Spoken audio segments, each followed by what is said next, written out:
Morning student, we are studying class 7 science. Its chapter 4th name is physical and chemical change.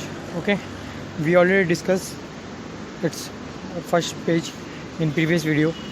In this video we are discussing next page. Okay, so listen carefully. And one more thing, बेटा एक चीज़ जो आप लोगों ने बहुत कम बच्चे हैं जिन्होंने अभी तक 2-3 बच्चे हैं 7th क्लास के जिन्होंने काम भेजा है, आप अपना काम भेजें जल्दी से जल्दी, ठीक है। साइंस का चैप्टर 1, चैप्टर 2, चैप्टर 3 तीनों जल्दी से जल्दी भेजें। नाउ अब तक हमने पढ़ा था फिजिकल चेंज के बारे में, ठीक है। फिजिकल चेंज में आप थोड़ी सी चीज़ जान लेते हैं, फिजिकल चेंज एक्चुअली है क्या, ठीक है। जो फिजिकल प्रॉपर्टीज़ है या फिजिकल चेंज है उसमें क्या आते हैं, देखो। The physical change are temporary change which can be easily reversed to form the original substance, ठीक है। मैंने आपको पहले बताया था कि फिजिकल चेंज जो है कैसा टेम्प्रेरी चेंज होता है जो अपनी रिटर्न पोजीशन में आ सकता है, जैसी पोजीशन थी उसकी एक्चुअल पोजीशन में आ सकता है। फॉर एग्जांपल जैसे आइस है, ठीक है। आइस को आप क्या करोगे, आइस को मेल्ट कर दो और देन उसे अगेन फ्रीज़ कर दो, ठीक है। तो वो अपनी जैसी पोजीशन में था उसी पोजीशन में वापस आ जाएगा। तो ये एक तरह का फिजिकल चेंज होगा, ठीक है। Very little energy in the form of heat, बहुत लिटिल एनर्जी यूज़ होती है हीट के फॉर्म में। एब्जॉर्ब्ड और इवॉल्व्ड इन फिजिकल चेंज में बहुत ही कम जो एनर्जी है वो एब्जॉर्ब भी होती है और इवॉल्व भी होती है, ठीक है। The important characteristic of a physical change, कुछ इंपॉर्टेंट कैरेक्टरिस्टिक है फिजिकल चेंज के। पहला है no new substance is formed in a physical change, कोई भी नया सब्सटेंस फॉर्म नहीं होता, जैसा है वैसे का वैसे ही रहता है, ठीक है। ये आपको पता रहना चाहिए। दूसरा, अब physical change is a temporary change, physical change जो है टेम्प्रेरी चेंज है। Physical change can be easily reverse, इसे इजीली रिवर्स करा, जैसे मैंने आपको बताया कि ये रिवर्सिबल चेंज होता है, ठीक है। लिटिल एनर्जी एब्जॉर्ब और इवॉल्व होती है इसमें फिजिकल चेंज में। और टेम्प्रेरी चेंज जो है, temporary change in colour may take place in a physical change, जो कलर चेंज होते हैं, ठीक है। कलर को अगर हम देखा जाए कलर के अकॉर्डिंग, तब भी उसमें फिजिकल चेंज आएगा, उसे भी ईजिली चेंज किया जा सकता है, ठीक है। We will now take an example, कुछ एग्जांपल ले लेते हैं जिससे फिजिकल चेंज जो है क्लियरली समझ में आ जाएगा, ठीक है। लेट्स टेक अस, हमने क्या करा, एक शीट ऑफ पेपर ले लिया, उसको कट करा, ठीक है, पीस में कट कर दिया। देन उसको क्या कर दिया, now we can not join the cut pieces of paper to make the original sheet of paper. हम उसे वापस तो नहीं कर सकते भाई, उसे ओरिजिनल शीट में जब काट दिया तो कटने के बाद हम उसे उस पोजीशन में तो नहीं ला सकते, मगर हाँ एक so during the cutting of sheet of paper into pieces of paper only the size and shape of a paper has changed but no new substance has been formed. The cutting of paper is a physical change, ठीक है। देखो अब आपने क्या करा, जो cutting of paper करा उससे आप शेप में, साइज़ में, छोटे छोटे शेप में और साइज़ में चेंज कर सकते हो। हाँ, रिवर्स उसे वापस उस पोजीशन में नहीं ला सकते, मगर जो पेपर कट करा है आपने, पेपर कट करने के बाद वो चीज़ जो है वो क्या हुई है, उसमें कोई सब्सटेंस नहीं बना है, वो पेपर था, पेपर ही रहा, उसकी शेप चेंज हो गई, साइज़ चेंज हो गया, कोई नया सब्सटेंस फॉर्म नहीं हुआ। इसलिए कटिंग ऑफ पेपर भी क्या कहा जाएगा, फिजिकल चेंज कह दिया जाएगा।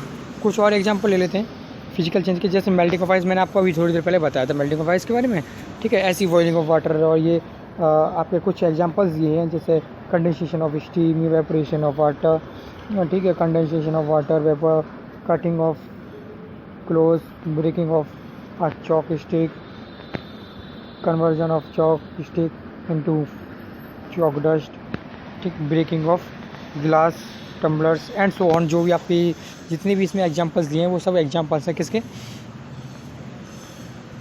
फिजिकल चेंज के।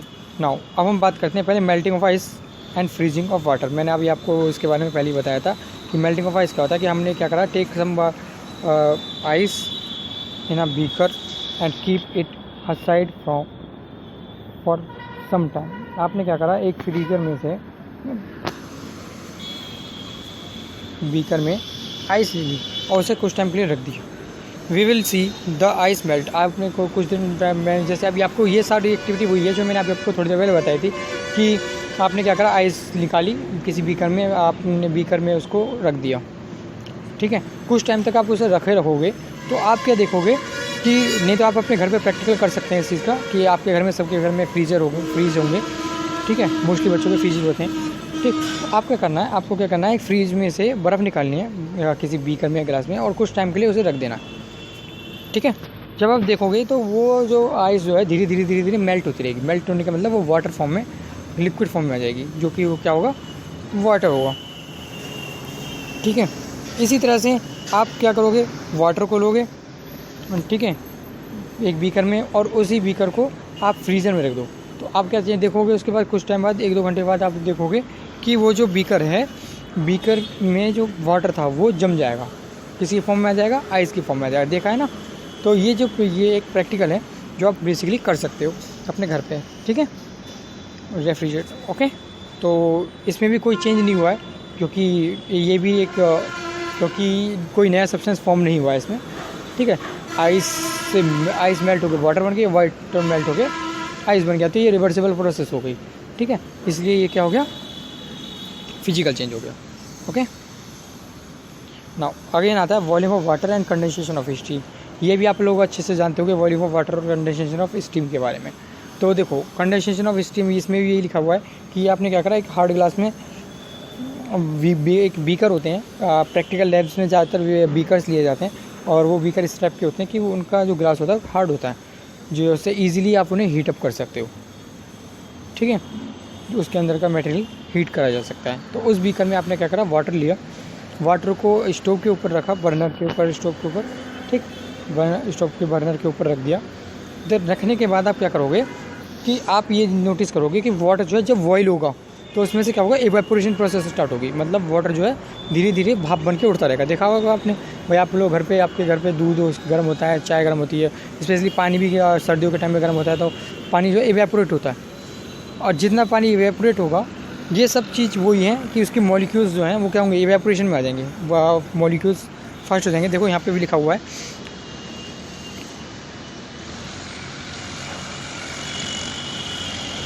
ये देखो, throw water and steam look different, they are both made of water molecules, क्योंकि दोनों वाटर मॉलिक्यूल से मिलकर बने होते हैं। तो वाटर मॉलिक्यूल से मिलकर बनने का मतलब ये होता है कि वो वाटर जो है इवेपोरेट होगा, उसके मॉलिक्यूल्स फास्ट हो जाएंगे जब हम उसे बॉईल करेंगे।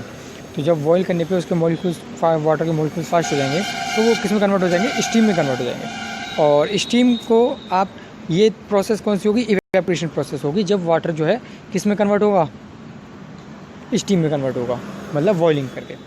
अब इसी के बाद आप क्या करोगे, जब वो स्टीम हो रहा है उसके ऊपर एक उसमें पाइप कनेक्ट करके, ठीक है। तो इसी तरह आप उसके क्या करोगे कि एक फ्राइंग पैन ले लेंगे, हैंडल ऊपर रखेंगे, उसके स्टीम के ऊपर रख दो। आपने देखा भी होगा प्लेट, कभी कभी आप लोग प्लेट रखते हो, कुछ भी रखते हो, किसके ऊपर, कोई मतलब भगोना होता है आपका, ठीक है, या पैन होता है, उसके ऊपर आप रखते हो। तो उसमें आपने एक चीज़ नोटिस करी होगी कि उसमें जो स्टीम लगती है वो अगर आप उसे हटा दो तो वो स्टीम जो है किस में कन्वर्ट हो जाती है, वाटर वेपर्स में गिरने लगती है। होता ही नहीं होता। या जैसे आपने देखा होगा कि जो है बाउल होते हैं, ठीक है, बाउल में क्या करा, पानी गर्म होता है कभी कभी, या कोई भी सब्सटेंस रखा जाता है जो बॉइल्ड सब्सटेंस हो, तो उसके ऊपर अगर आप प्लेट रखते हो तो प्लेट को हटाने पे क्या होता है कि उसमें वाटर जो है आ जाता है। क्यों आ जाता है, क्योंकि ऐसा होता है, इसमें होता क्या है बेटा, इससे ध्यान से सुनो कि जो वाटर है वो क्या होता है, इवेपोरेट पहले तो इवेपोरेट होता है, स्टीम बनता है, देन उसके बाद क्योंकि वो हीट हुआ है पहले, और जब हीट होता है तो हीट होने के बाद क्या होता है कि वो पानी इवेपोरेट स्टीम में कन्वर्ट होता है। फिर उसके बाद वो किस में आ जाता है, कूल टेम्परेचर में आ जाता है। जब कूल होने लगता है तो पानी, वो जो इवेपोरेशन जो थी, स्टीम जो थी, वो कूल होकर किस में कन्वर्ट हो जाती है, लिक्विड में कन्वर्ट हो जाती है। तो ये प्रोसेस क्या कही जाती है, कंडेंसेशन प्रोसेस कही जाती है। इसलिए इसमें भी कोई नया सब्सटेंस नहीं बनेगा, ये भी फिजिकल चेंज किया जाएगा। अब आता है मेकिंग ऑफ अ सॉल्यूशन। तो इसके बारे में देख लेते हैं। We take some water in porcelain dish and dissolve some common salt in it. देखो आपने क्या करा कि एक वाटर ले लिया, एक डिश होती है, डिश मतलब वो वाली डिश नहीं है, एक प्लेट होती है जो केमिस्ट्री लैब में यूज़ करी जाती है, ठीक है। उसमें क्या होता है कि आपने उसमें वाटर में थोड़ा कॉमन सॉल्ट डाल दिया, तो आप ऑब्जर्व करेंगे the salt disappear in water. आप ये नोटिस करेंगे कि वाटर में जो है सॉल्ट जो है डिजोल्व हो जाएगा, ठीक है, पूरी तरह से कंप्लीट, और एक सॉल्ट सोल्यूशन बन जाएगा, ठीक है। So a change has taken place in a making of salt solution, making salt solution बना देगा। लेटस, अब आपने क्या कर दिया, एक सॉल्ट सोल्यूशन बन गया, फिर आप उसके बाद क्या करेंगे कि let's now heat this porcelain dish containing salt solution on a burner till all the water evaporate, ठीक है।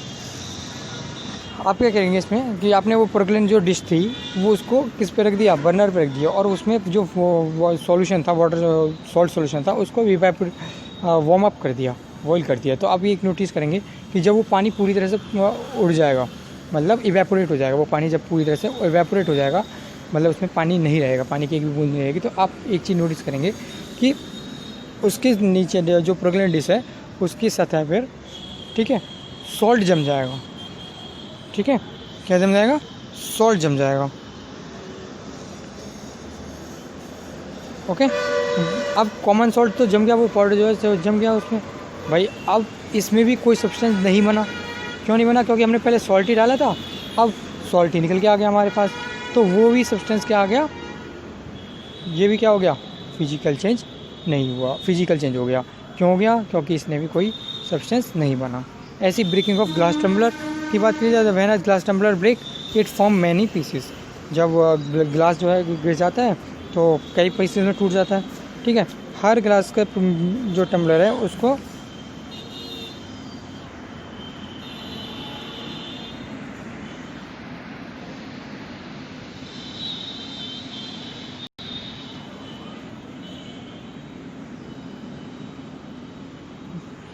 स्टील ग्लास में देगा। तो during the breaking of glass tumbler, जब आप ग्लास टम्बलर में देखेंगे तो उसका साइज़ और शेप जो है वो दोनों चेंज हो जाएंगी, मगर कोई भी सब्सटेंस नहीं बनेगा।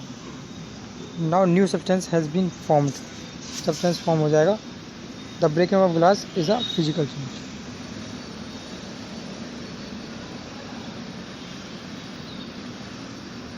तो ये भी ग्लास टम्बलर